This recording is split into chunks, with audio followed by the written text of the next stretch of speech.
Meus nobres irmãos, queridos ouvintes, leiamos juntos a palavra do Senhor no Evangelho de Mateus, capítulo 5. Evangelho de Mateus, segundo escreveu Mateus, capítulo 5, versículo 7.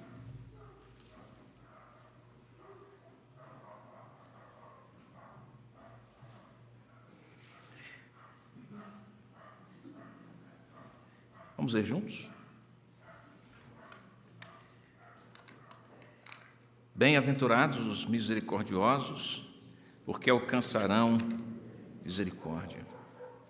Acabamos de ler a Tua bendita palavra mais uma vez, Senhor. E como ela alimenta nossa alma, direciona nossos passos, transforma nossa vida, é lâmpada de fato.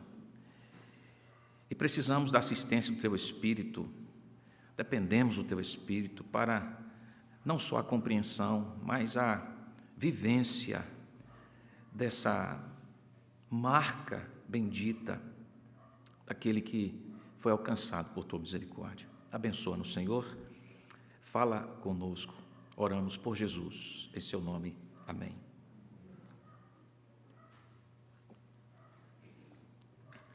Esta semana fiz uma releitura da biografia de George Miller, um pastor calvinista, nascido em 1805 na Prússia, que juntamente com sua esposa Mary, construiu um abrigo para crianças órfãs em Bristol, na Inglaterra. Em 1836, estabeleceram em sua própria casa uma espécie de albergue para 30 meninas. A obra cresceu tanto a ponto de ser necessário a construção de um edifício maior, distinto. E em 1849 esse edifício foi inaugurado para abrigar 300 meninos e meninas. 21 anos depois, cerca de 200 crianças estavam hospedadas em uns 5 lares desse tipo. A obra de Miller foi tão abençoada, obra da providência de Deus, de suprimento, conforto, assistência material, que muitas vezes, carecendo de alimentos para dar às crianças, recebia apenas horas antes da doação, do início das refeições, ele recebia as doações anônimas, exatamente de acordo com a necessidade para alimentar aquelas crianças naquele dia. Histórias e mais histórias são registradas a partir destas manifestações da providência de Deus, assistindo Miller e sua esposa no derramar da misericórdia para crianças. Nesses lares, as crianças recebiam boa educação, alimentação, vestimenta, levando consigo Bíblias quando partiam de lá. Elas eram adotadas em seguida e saíam de lá instruídas na palavra de Deus. Juntos, Miller e sua esposa Mary cuidaram de mais de 10.000 órfãos, provendo-lhes alimento e abrigo. 117 escolas foram estabelecidas, oferecendo educação cristã para mais de 120.000 pessoas. Normalmente, quando ouvimos o testemunho desse servo de Deus e da sua querida esposa, nós damos ênfase à questão da oração e da fé, tão marcantes na sua vida. E está correto considerar essas marcas no desenvolvimento da piedade, da ação. É por isso que nós não podemos desconsiderar outras evidências da cidadania celestial de Miller, porque fé e ação, que parecem marcas tão óbvias, né? E são mesmo, também segue com outras marcas que de igual maneira devem ser difundidas, manifestadas. Refiro-me, por exemplo, à vida de misericórdia. Um dos biógrafos de Miller, Arthur Pearson, descreveu o seguinte em sua obra intitulada George Miller, de Bristol, e seu testemunho de um Deus que escuta orações, o título da biografia. Abre aspas aqui. O coração amoroso de Miller estava voltado para a pobreza e miséria em todos os lugares, mas especialmente para as crianças desprovidas de ambos os pais. Fecha aspas. Os órfãos representavam, naquele contexto, cerca de 60% da vida de delinquência e crime na Inglaterra. E isto pesa ainda mais no impacto produzido pela vida expansiva de misericórdia desse bendito casal. Milhares de jovens foram tirados das ruas, impedidos de terminarem presos nas cadeias, e não somente isto, mas sobretudo pelo fato de que a ênfase de Miller era que somente o Evangelho poderia resgatá-las. Milhares de jovens foram livrados, restaurados, transformados, impedidos da vida de criminalidade, na instrumentalidade dessas mãos misericordiosas estendidas. George Miller, sua esposa e outros tantos que se juntaram a eles para esta obra. Por meio da pregação do Evangelho, muitos jovens foram resgatados do pecado, reconciliados com Deus. E Pearson ainda observa que a principal esperança de Miller era ser um meio de saúde espiritual para aquelas crianças. Mais do que a provisão material, era ser saúde espiritual para aquelas crianças. Então ele tinha a alegria de ver como Deus usou aqueles orfanatos para a promoção do bem-estar físico de muitas crianças, é verdade. E não poucas vezes, mas muitas vezes, mas sobretudo por ver Deus transformando, operando no coração, nos corpos fracos e nas almas sedentas daquelas crianças. Meus santos irmãos, nós, como cidadãos do reino, somos de Cristo, pertencemos a Cristo, e nossas ações são reverberação, sinais da nossa pertença a Cristo, porque nós nascemos de novo para uma nova pátria, temos uma nova cidadania, nós fomos libertos do reino egoísta, que só conjugava as coisas na primeira pessoa, eu. Nós nascemos para uma nova pátria, nós somos levados para o reino da graça, o reino da doação, o reino do amor de Deus, o reino da entrega, o reino dos céus.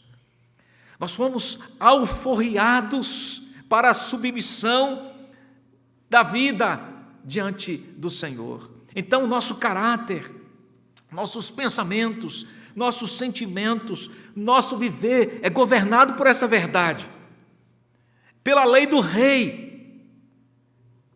Desse modo, o que eu faço como cidadão do reino manifesta precisamente o que eu sou. Esta dinâmica marca a vida de cada redimido, marca a vida dos que foram acolhidos no reino da luz, chamados por Jesus nesse sermão de bem-aventurados.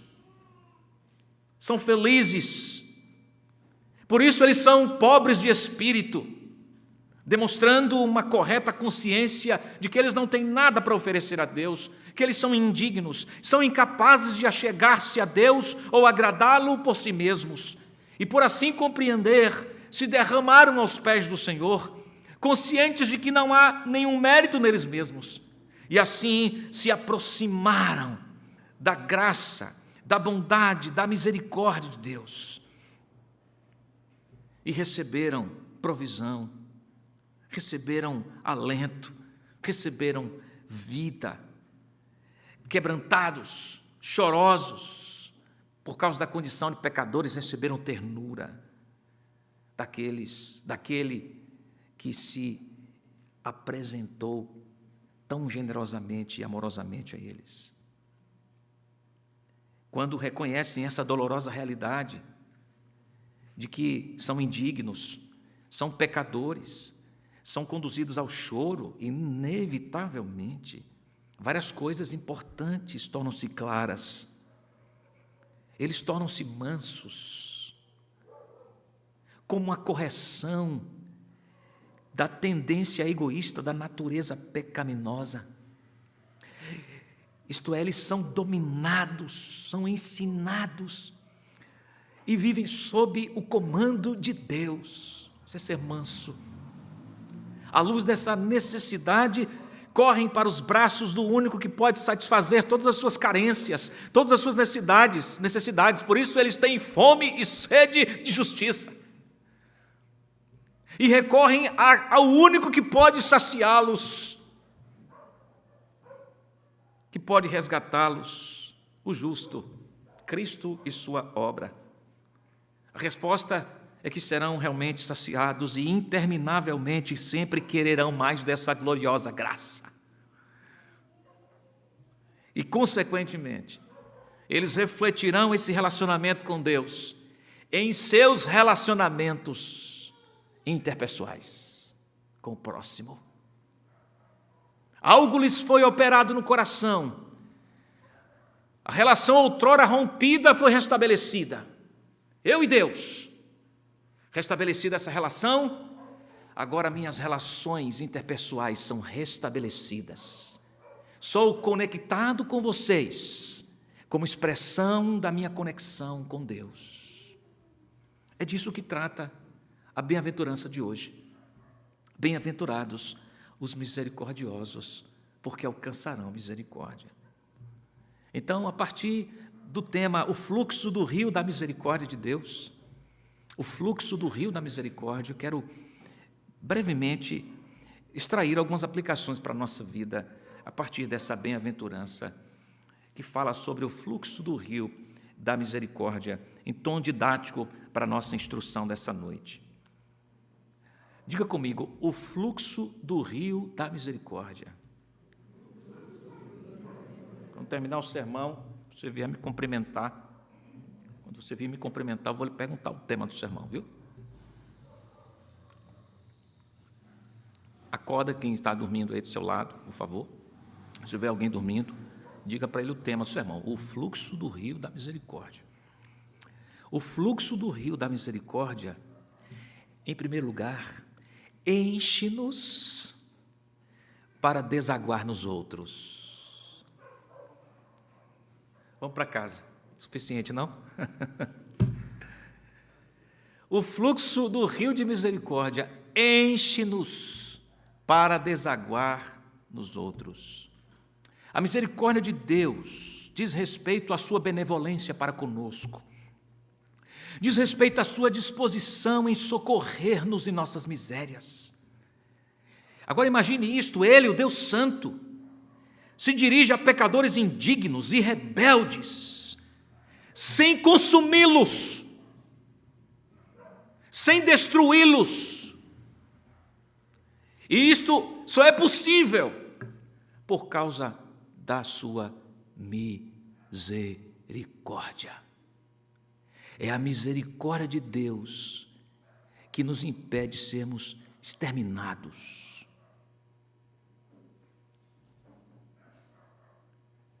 Tinha toda razão Isaías quando contemplou o santo Deus na sua visão e caiu por terra e disse: ai de mim, estou perdido. Mas foi a misericórdia de Deus que levantou Isaías. E esta misericórdia é concedida ao pecador, envolvendo-o de tal maneira que transborda da vida dele, do pecador, para a vida dos outros. O evangelista Lucas, registrando as palavras do Senhor Jesus, no contexto da dinâmica do amor ao próximo, apresenta o seguinte no capítulo 6, versículo 35, escute. Amai, porém, os vossos inimigos, fazei o bem e emprestai, sem esperar nenhuma paga. Será grande o vosso galardão e sereis filhos do Altíssimo. Pois Ele é benigno, isto é, o Altíssimo, é benigno até para com os ingratos e maus. 35, 36 diz: Sede misericordiosos, como também é misericordioso o vosso Pai. A mesma dinâmica da entrega da misericórdia vemos na primeira carta de Paulo aos Coríntios, capítulo 1, versículos 3 e 4, onde Deus é identificado nas palavras do apóstolo Paulo como o Pai de misericórdias. Escute o texto.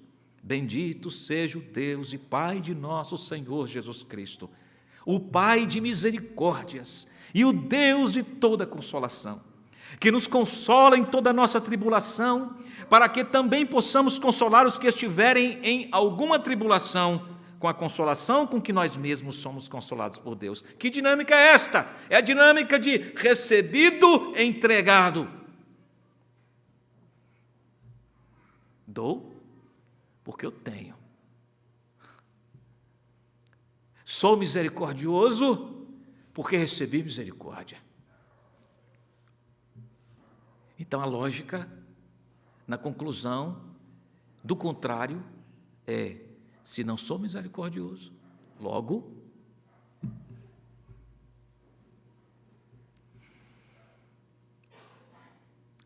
não entendi misericórdia. Toda a ideia verdadeira de misericórdia está contida em Deus.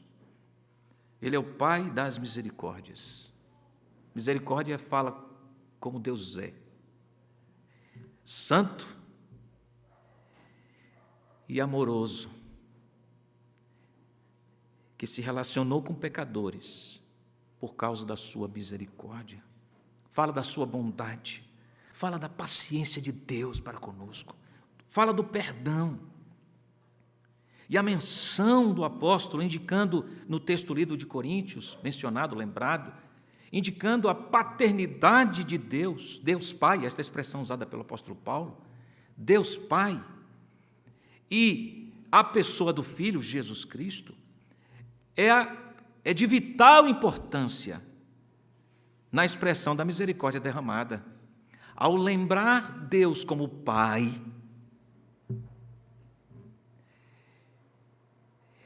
e caracterizá-lo como Pai de misericórdia, e ao mencionar o Filho Jesus Cristo, Paulo está apresentando o canal pelo qual, singular e unicamente, a misericórdia foi concedida aos pecadores.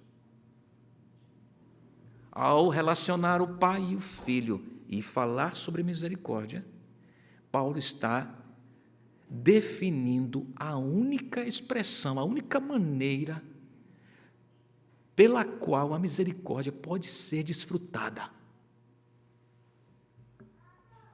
Na entrega do Pai, do seu Filho, para pecadores. O estabelecimento do canal do fluir da misericórdia passa por Jesus Cristo, a doação da misericórdia de Deus. Portanto, quando esta misericórdia nos alcança, é derramada sobre nós em Cristo, também nos alcança o chamado para agirmos misericordiosamente. E o chamado é feito pelo próprio Deus. E aqui temos o infinito Deus-homem nos dizendo que quem pertence ao seu reino é misericordioso. Bem-aventurados os misericordiosos. Misericórdia é a sua disposição compassiva de sofrer com pecadores, para o bem deles. Deus escolheu agir assim para conosco, irmãos, seus inimigos. Isso é misericórdia. Essa é a realidade da cruz que os crentes têm experimentado. Esse é o exemplo que devemos seguir. Quando somos alcançados por sua misericórdia, somos transformados em instrumentos de misericórdia para com o nosso próximo. Então, atitudes que parecem simples são materializadas, regadas por um amor tão profundo que marcam as pessoas, tornam significativas para as pessoas, no exercício da misericórdia, como, por exemplo, Alguém que se oferece para ficar com os filhos pequenos de uma família da igreja que está enferma. Isso é misericórdia. Cuidar das crianças. Alguém que se oferece para comprar alguma medicação para um idoso que não pode sair de casa. Isso é misericórdia. Alguém que domina alguma área do conhecimento e se oferece para dar aulas a adolescentes, jovens que estão em dificuldades naquela matéria, e ele é bom nisso, e ele vai fazer isso sem cobrar nada. Isso é misericórdia. Compartilhar conhecimentos. Conhecimento. Ou o filho que está em casa, dispõe o seu coração para pôr a mão na vassoura, meu filho, e ajudar papai e mamãe a limpeza da casa, lavar um prato. Isso é misericórdia. Vivemos numa época em que as pessoas só querem ser servidas. Tudo é para mim, tudo é para mim, tudo é para mim, tudo é para mim. Falta iniciativa, visão panorâmica do cenário. Alguém está antenado para o que está acontecendo. As pessoas estão olhando tanto para si, tão somente, que só enxergam o seu metro quadrado. Não tem iniciativa para nada no que se refere aos outros, tudo para mim. Essa é a sociedade atual. Assim têm sido marcadas as famílias. Mas nós fomos transportados para o reino diferente desse mundo. É o reino do sacrifício, da entrega, de querer fazer o bem para os outros, mesmo que eu tome prejuízo. Isso é misericórdia. Abrir mão, para. Coisa linda. Como o mundo precisa ver isto.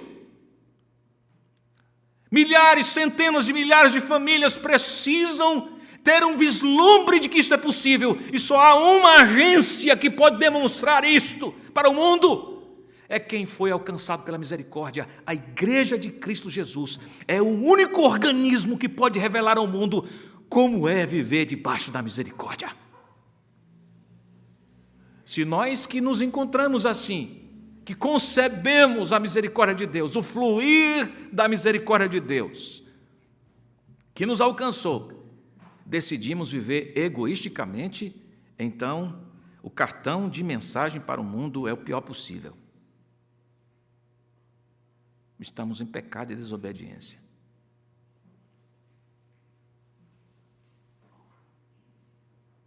Precisamos entender que a misericórdia foi dádiva que Deus nos ofereceu. Você foi alcançado pela misericórdia, meu irmão. Querido casal, você foi alcançado pela misericórdia, então seja misericordioso. Está vendo as falhas, as dificuldades da esposa nas atividades domésticas? Vai ajudar.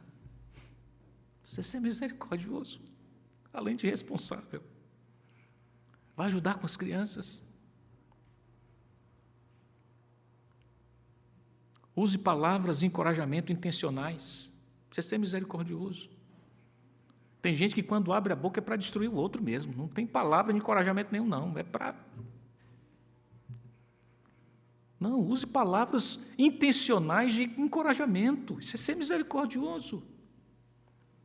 Tem gente tão extremamente crítico que eliminou a conjunção e adicional. Só tem a conjunção adversativa mas. Isso ficou muito bonito, mas... Aí vem, já vem. Elimina esse mais, meu filho, minha querida. Isso ficou muito lindo. E graças a Deus por isso. Eu queria tanto ter ajudado. Meus irmãos, quando a esposa de Virê, ou Virê, ouvir ré. Uma senhora chamada Elizabeth Turtas morreu.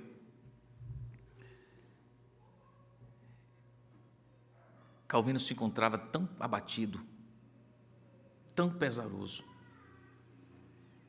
que ele chega a dizer que aquela aflição, que aquela dor era uma flecha de aflição que tornaram o mundo um fardo. Essa foi a expressão do enlutado. Então, quando Calvino sabe do falecimento, da morte de seu amigo, escreve uma carta para ele. Não podia estar presente.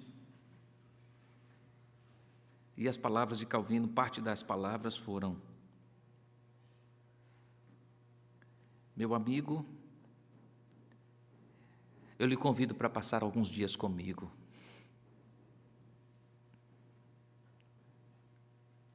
Calvino convida o seu amigo para passar uns dias com ele, para que a mente da tristeza, essas são as palavras que Calvino usou, para libertar a mente da tristeza. Isso é ser misericordioso.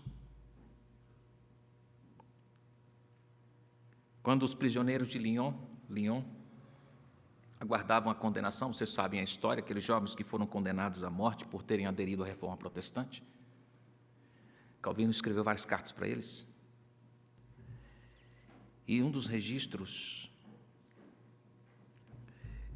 de uma carta enviada por um dos prisioneiros, Denis Peloquin, de Blois, a mensagem foi a seguinte: Senhor irmão, ele respondendo à carta que Calvino tinha enviado para eles, representando os demais, não consigo expressar a grande consolação que recebi da carta que enviou ao meu irmão Denis Peloquin, o qual achou maneira de passá-la a um dos nossos irmãos que estava numa cela acima de mim, e que a leu em voz alta para mim, uma vez que eu mesmo não poderia lê-la, por não conseguir ver nada no meu calabouço.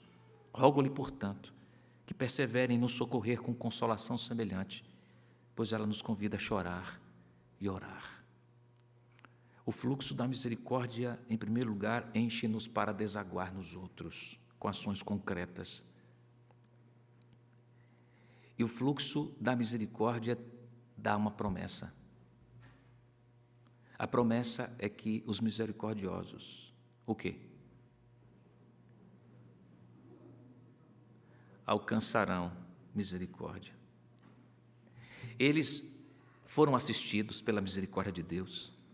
Eles são assistidos pela misericórdia de Deus. E eles continuarão sendo assistidos pela misericórdia de Deus. E a lei é esta: Deus nos assiste com a sua misericórdia, nós entregamos aos outros o que sentimos e experimentamos da misericórdia de Deus, em ações singelas de misericórdia, no nosso contexto, no nosso mundo. E a promessa de Deus é que, sempre que precisarmos de misericórdia, nós também teremos, da parte de Deus, e Deus usando vocês para mim. E vice-versa. Nunca falta misericórdia para quem é misericordioso. É isto.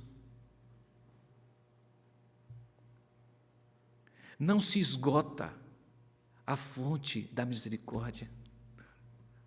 Estamos vivendo um tempo difícil com racionamento quase de água. A situação é perigosa aqui em São Paulo, chegando ao ponto de calamidade mesmo, pelo tema da escassez de água. Mas a fonte da misericórdia nunca se esgota. Quanto mais usamos, mais temos. Que lindo isso, não é? Como é glorioso ser amparado por isso, por esta verdade.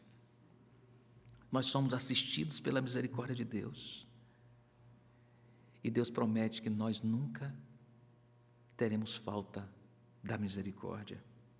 A Epístola aos Hebreus resume claramente essa promessa presente, ao falar da relação que Cristo tem com as nossas afeições, com as nossas tristezas e as nossas dores. Escute isso, capítulo 2, versículos 17 e 18.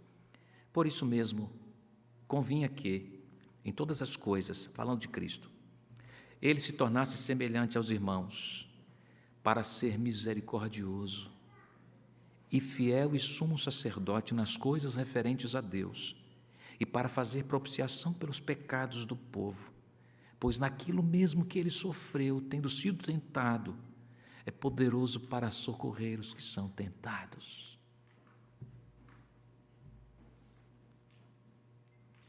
Nós falamos inicialmente sobre as doutrinas da graça semeadas no coração de George Miller, e como essas doutrinas o levaram a orar, a evangelizar e a cuidar dos outros.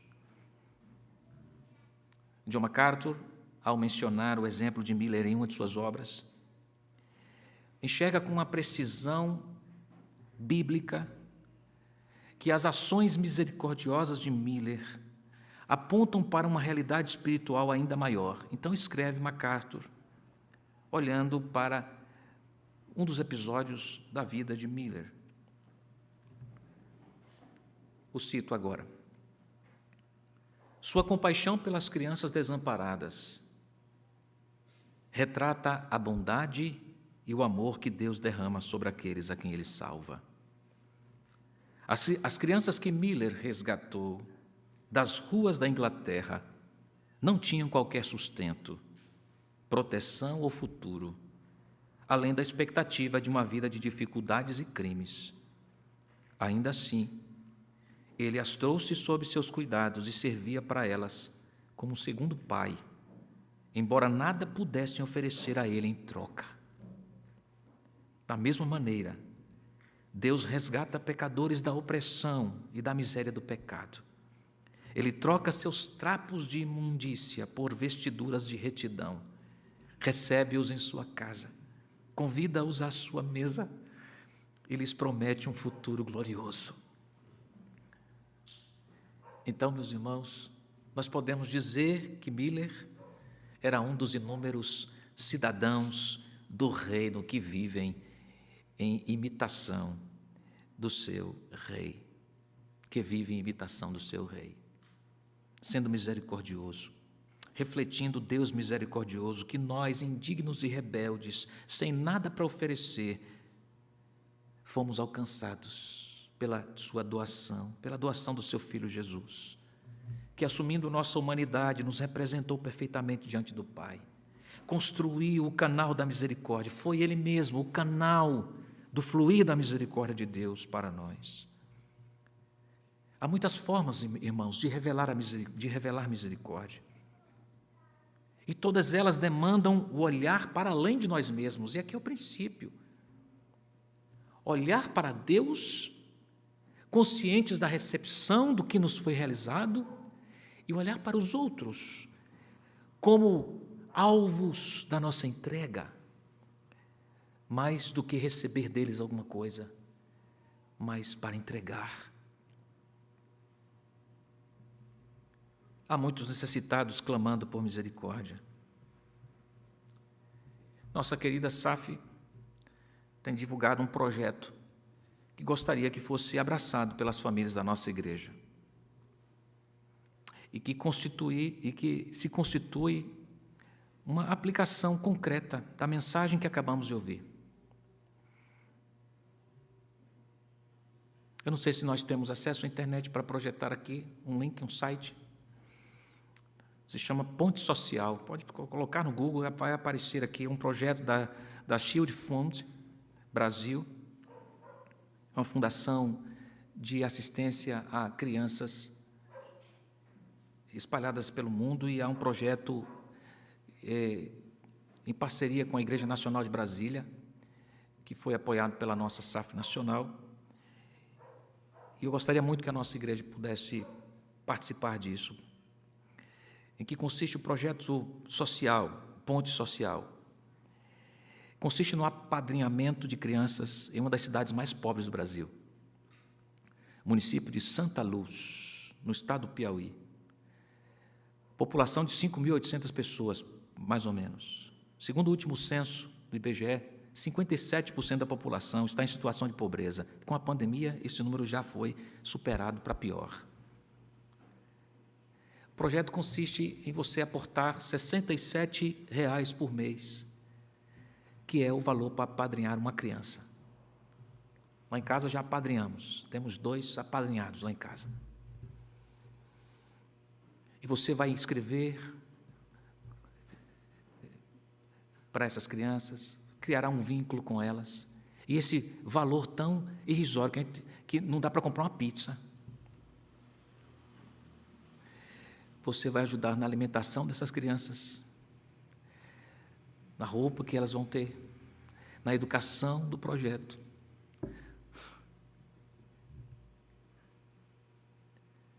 shieldfundsbrasil.org.br está, não é? Pontes sociais, escolha aí a cidade de Santa Luz, siga as orientações. Nós vamos ser canais de misericórdia. Eu vou compartilhar no grupo da igreja. Hoje mesmo, chegando em casa, corra lá. Já apadrinha uma criança, vai ter a fotinha dela lá, dizendo onde ela é, quem são os pais, quais são as características, participar da vida dessas crianças, poder compartilhar o evangelho com elas, porque nem todas conhecem a Cristo. Que oportunidade de sermos agentes de misericórdia. No livro Quando Pecadores Dizem Sim, o autor David Harvey, em um dos capítulos, cita William Shakespeare. A natureza da misericórdia jamais se esgota. Ela goteja como chuva benéfica do céu, que cai sobre a terra. É 2 vezes bendita. Abençoa aquele que dá e abençoa aquele que recebe. Deus nos abençoe. Em nome de Jesus. Amém.